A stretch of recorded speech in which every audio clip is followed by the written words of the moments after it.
최근 비트코인이 연초 상승 랠리를 보인 후 잠시 숨고르는 모습을 보여줬는데, 하지만 오늘 다시 상승세로 전환하는 모습을 보이면서 9만 달러 선을 지지하는 모습을 보이고 있습니다. 시장에서는 단기 변동성이 확대될 수 있다는 전망이 나오고 있는 가운데, 과연 올해 가상자산 시장은 어떻게 흘러가게 될지 이번 시간 자세하게 이야기 나눠보도록 하겠습니다. 한양대 파이낸스 경영학과 강형구 교수님 모셨습니다. 안녕하십니까? 안녕하십니까. 네, 반갑습니다. 일단 비트코인 가격의 변동성이 좀 커지면서 다시 한번 시장의 주목을 받고 있습니다. 또 지난 15일 미국 상원이 가상자산 시장 구조 법안인 클래리티 액트에 대한 심의도 착수한 상황인데요.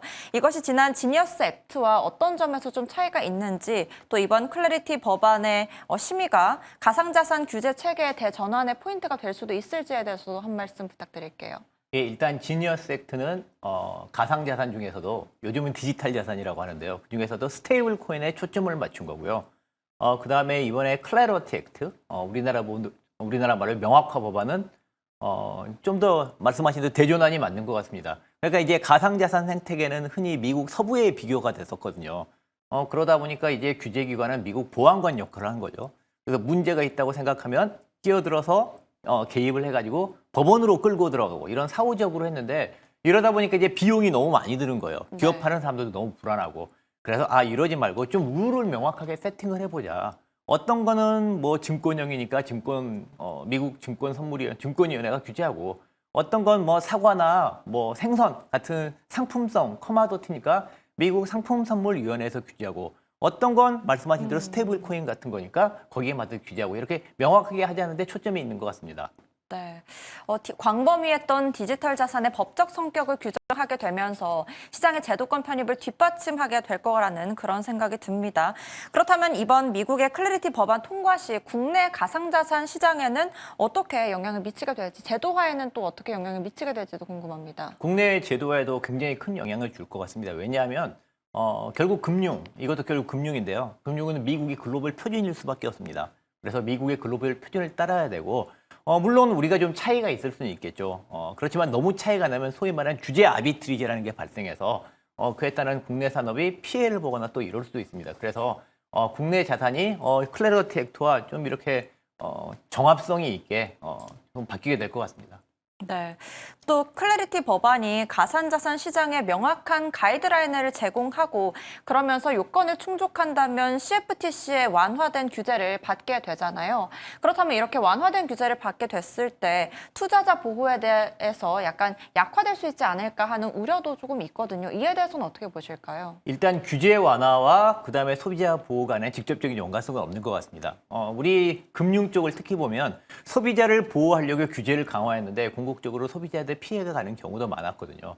그리고 이번 사안 같은 경우는 규제 완화라고 볼 수도 없는 것 같습니다. 말씀하신 대로 미국 서부 시대 보안관식 그렇게 규제를 하다가 룰 세팅을 명확하게 하는 거니까, 그건 소비자도 룰을 명확하게 알 수 있는 거고 그렇거든요. 그렇기 때문에 오히려 소비자들한테 장기적으로 도움이 될 거라고 생각합니다. 네. 또 한편 베네수엘라 사태가 잠시 이어졌었는데, 이 사태 이후에 비트코인 상승 흐름을 보이다가 다시 한번 주춤했고, 현재는 9만 달러 선을 지지하고 있는 모습이 보이고 있는데, 베네수엘라가 보유한 것으로 추정되는 비트코인의 행방이 국제 금융시장의 새로운 불확실성 요인으로 떠오르고 있기도 하거든요. 이에 대해서 한 말씀 좀 부탁드리고요. 이 이슈로 인해서 코인 가격은 어떻게 흘러가게 될지도 한 말씀 부탁드리겠습니다. 세계 최대의 자산운용사 블랙락이라는 데가 있고, 거기 CEO, 대표이사님이 레리 핑크라는 분입니다. 레리 핑크라는 분이 이제 블록체인, 비트코인을 뭐라고 했냐면, asset of fear, 공포의 자산이라고 한 거죠. 그래서 말씀하신 대로, 미국이 베네수엘라에 개입하면서, 좀 움직였어요. 비트코인 가격이. 거기에 뭔가 공포심이 약간 조장이 됐다는 의미로도 해석할 수 있을 것 같습니다. 그리고 또 근본적으로는 말씀하신 대로 베네수엘라가 혹자에 의하면 60만 개의 비트코인을 보유하고 있다. 이런 설이 있습니다. 근데 이건 설일 뿐이고, 이게 진짜인지 가짜인지는 아직 검증이 되어 있지 않은 상태고, 설령 이게 진짜라도 이게 미국이 테이크할 수 있느냐, 미국이 가져올 수 있느냐 별개의 문제인 것 같습니다.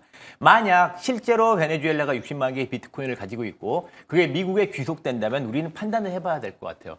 비트코인을 베네수엘라가 가지고 있을 때, 그리고 미국이 가지고 있을 때 어디가 불확실성이 더 큰가?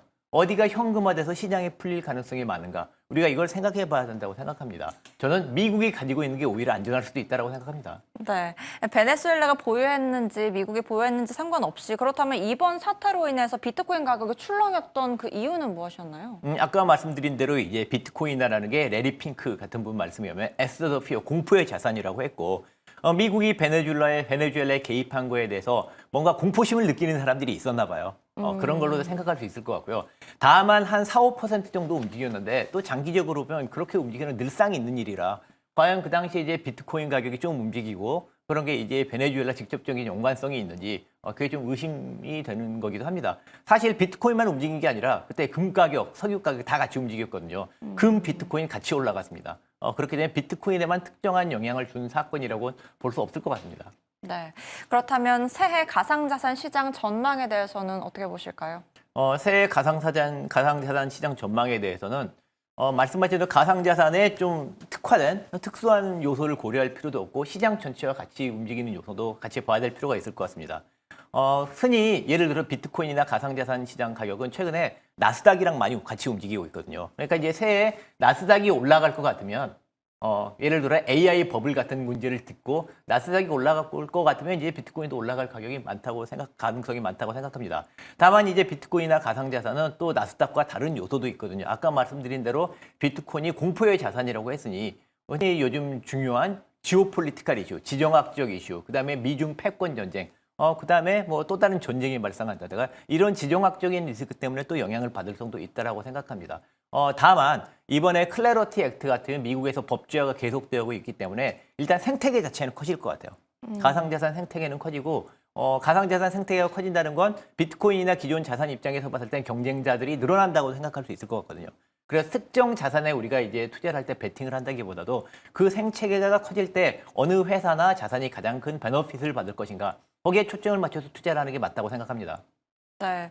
그런데 어떤 사람들은 또 굉장히 비관적으로 보는 시각도 있고 굉장히 크게 오를 거라는 전망도 있었거든요. 왜 이렇게 양분화된 시각들이 있는지 그거 이해에 대해서는 좀 어떻게 보시는지요? 말씀드린 대로 이제 두 가지 이유가 있는데요. 이미 가상자산 비트코인을 예로 들면 이미 나스닥과 많이 같이 움직이고 있습니다. 현재 나스닥 AI 버블로 대표되는 미국 혁신 기술금융 주가 자체도 이게 버블이다 아니다라는 논쟁이 많이 있거든요. 그게 올라갈 거다 떨어질 때 논쟁이 많기 때문에 그 논쟁을 반영하고 있는 측면이 있다고 생각합니다.